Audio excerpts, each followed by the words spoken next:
July 11 and welcome back sa aking channel. So, ang time is 8:20.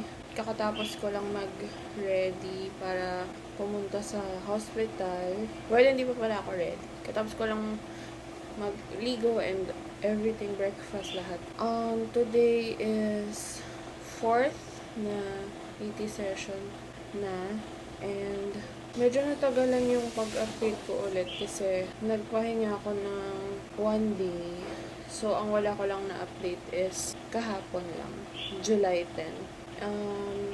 Try kong mag-video today kasi feel ko, kasi parang ang sabi sa akin last time, ang bawal videohan is yung yung nagla-like sila sa face ko. Pero yung sa kinukuryente naman, hindi naman. So, ang improvement pala today is nagalaw na tong part na to pag nagsasalita ako. Tapos, sabi din ng PT ko na medyo okay na daw ako sa pagpikit.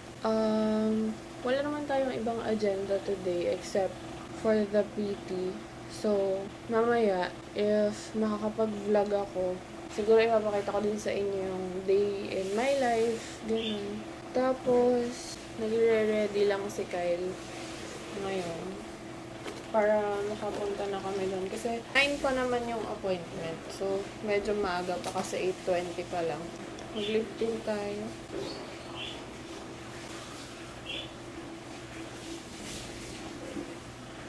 Alam nyo ba guys, kasi kahapon, parang hindi ko alam kung bakit ko ginawa yun. Pero kahapon, biglang naisip ko na, what if i-share ko sa mga friends ko na may YouTube channel ako, ganun. Tapos, shinare ko siya.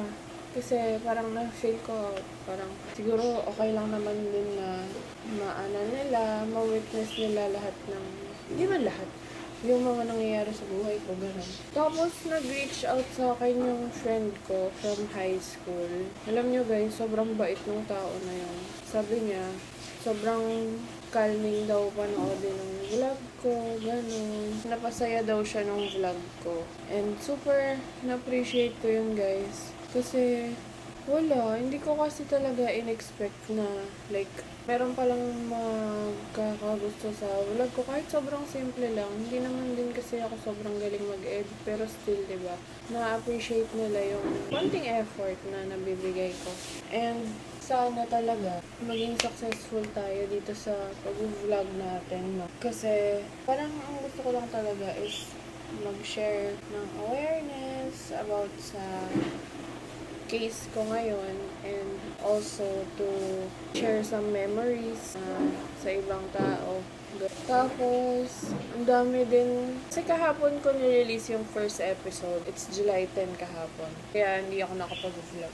Tapos, ang daming nag-chat. Pagising ko this morning, ang daming nag-message na get well soon daw, gano'n, nag-subscribe daw sila, gano'n. So, ayun, sobrang na-appreciate ko lang yun.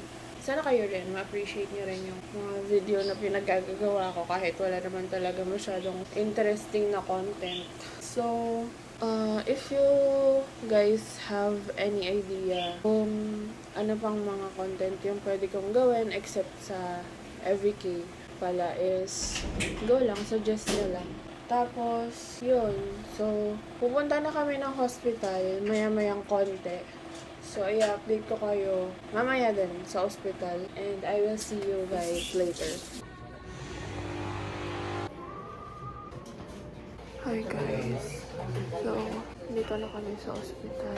And, sakto yung dating namin 9. Kasi 9 yung appointment. So, saktong 9 nandito din kami. Ito si Kyle. Try ko magsingit ng video. Hinihintay ko na lang yung PT ko. Kasi may patient pa daw. So, and hopefully, magkaroon tayo ng medyo malaking progress. Update ko kayo mamaya kapag ando na ako sa session. Hi guys! Hello! So, tapos na yung PT session and babalik kami sa Monday pa ulit.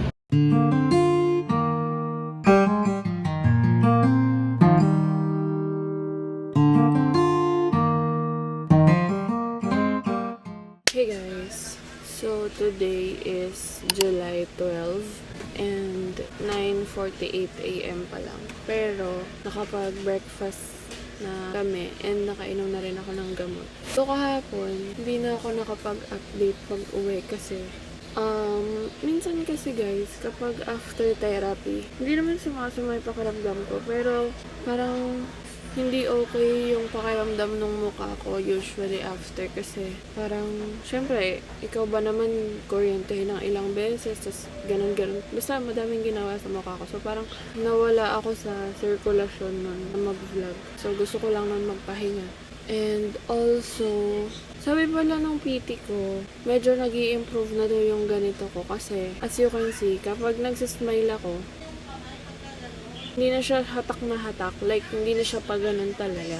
Kahapon, yung nangyari sa therapy is, okay naman siya so far. And kapag daw, sabi ng PT ko, kapag daw, yung forceful na pikit, nakakapikit na talaga yung mata ko nun. So, good job tayo dun. And sa Monday is yung ating next na session ng PT. Ang init. Guys, ang init ngayon. Hindi ko alam kung bakit sobrang init ngayon. Alam nyo ba, nung isang gabi, naka-aircon naman kami. Pero, nagising ako ng siguro mga madaling araw yun. Basang-basa ako ng pawis, guys. Alam nyo, para akong nag-jogging. Ganon. Sobrang init talaga ngayon. Tapos, yun pala, sabi din nung PT ko, normal lang daw na parang may nararamdaman kang masakit sa ganito, tsaka sa ganito, ganon. Normal naman daw yun. Tapos, so far, sa pang 4 na PT session ko, nakikita ko naman yung improvement. Pero guys, parang matagal talaga siya. Matagal talaga yung improvement. Hindi ko rin alam kung bakit. Pero ganun daw sadya. Kasi hindi naman agad-agad babalik sa dati lahat. Tapos, nag-switch na pala ako ng dosage ba tawag doon? Sa gamot. Parang from 3 times a day yung steroids ko, 2 times a day na lang. Tapos, hindi na rin ako masyado yung nagkakakain. Kasi nung 3 times a day ako, sobrang dami ko talagang kumain, guys. Nag-upload na ako ng vlog nung isang araw. So, parang medyo alam na din ng kasi hindi ko talaga pinapaalam na may YouTube channel ako kasi nahihiya nga ako. Pero dahil dun sa isang friend ko na push ko daw, sige go. Ipinablik ko na story ko sa Instagram. Ayun, ang dami naman nag-chat, tas ang dami ding mag-wish na for fast recovery, and ang daming natuwa na parang I opened my life for them to see what's happening. Parang ganun. Meron pa nga yung friend ko, nag-thank you siya kasi parang sinama ko siya sa parang experience ko and sobrang helpful daw na nagwa-vlog ako for awareness ng condition ko and also kung paano siya natitreat, ganun. Ayun. And makikita niyo na sa isa kong vlog is nagkaroon ako ng breakdown. And ayun lang. Yun yung parang kasi hindi naman ako yung person na lahat sa story sa SOCMED. So, yung pag-public ko nung channel ko, parang sobrang big step na nun sa akin. Kasi hindi naman ako yung isi-share ko lahat, ganun.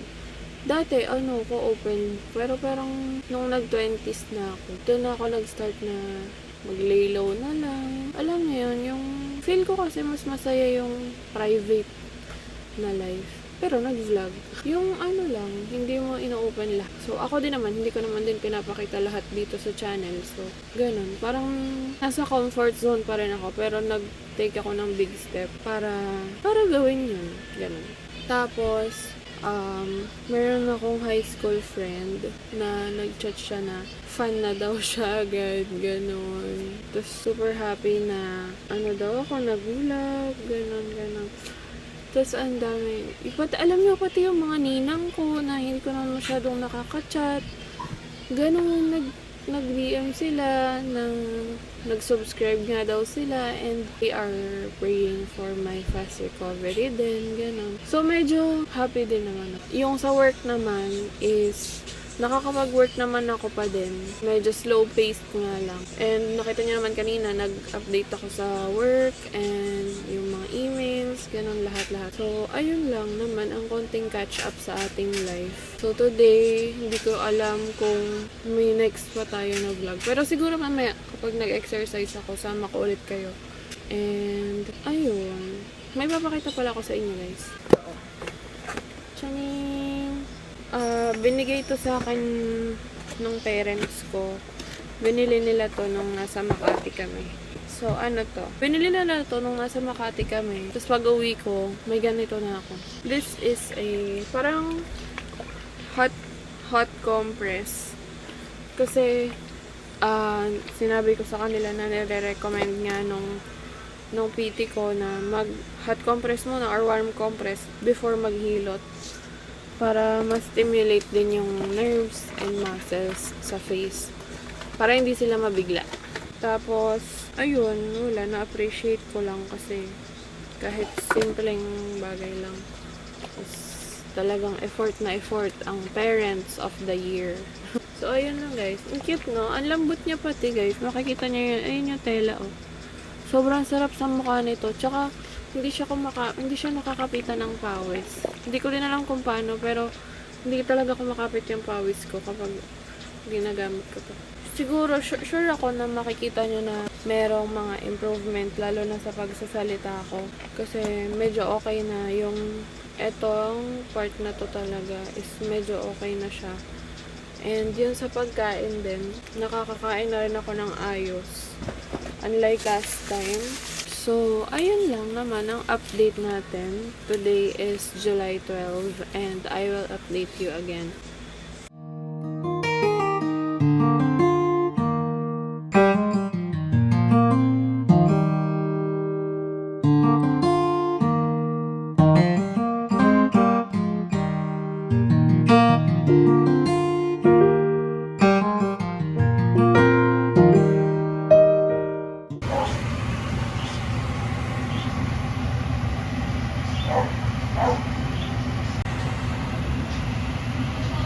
Yan na si ate guys, nag-hot compress na siya. Tapos ako nagbabantay na. Sana gumaling na si ate at gumalaw na yung isang mukha niya. Love you ate, pagaling ka. Hi guys. So, nag-hot compress lang ako. Kita niya medyo mapula siya. Kasi mainit yung ito yung pinakita ko sa inyo kanina na parang automatic siya na hot compress. Nagluto ko kanina ng lunch pala. Nakita nyo naman. And kakatapos lang namin kumain. Tapos balik ako sa pag-e-edit ng vlog again. Tapos after that, nag-massage naman ako ngayon and exercise. So, naka 10 minutes na ako kasi 1:30 ako nag-start. Usually kasi 10 minutes lang naman talaga dapat. So, ngayon, ang gagawin ko is mag-massage na ako ng face. So, yan.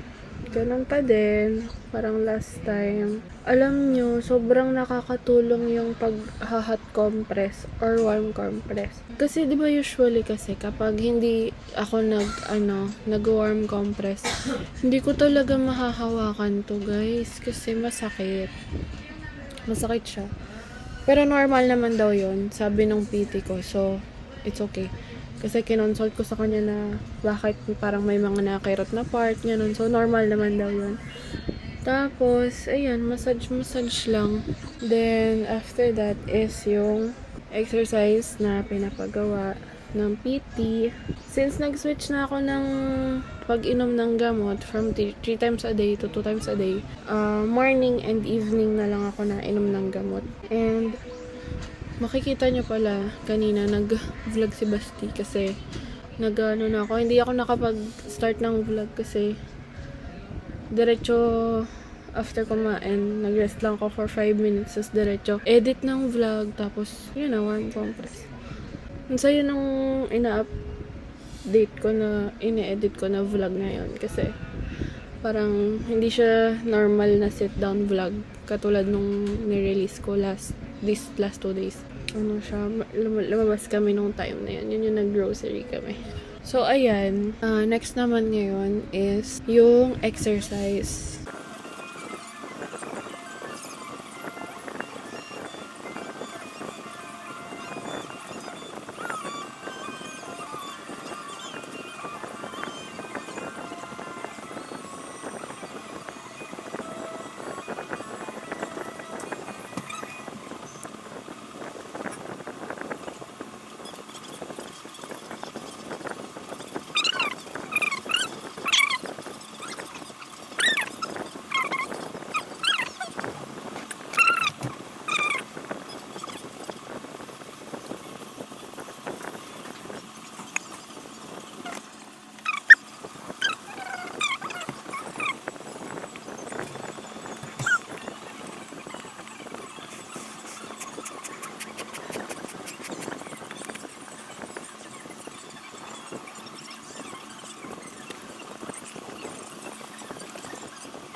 So, tapos na tayo mag-exercise for today. Tapos mamayang gabi ulit.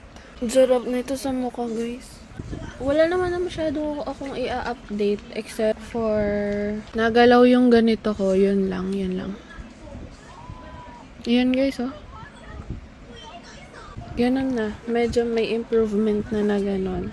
And, yeah. I-update ko ulit kayo tomorrow sa mga mangyayari. Yeah.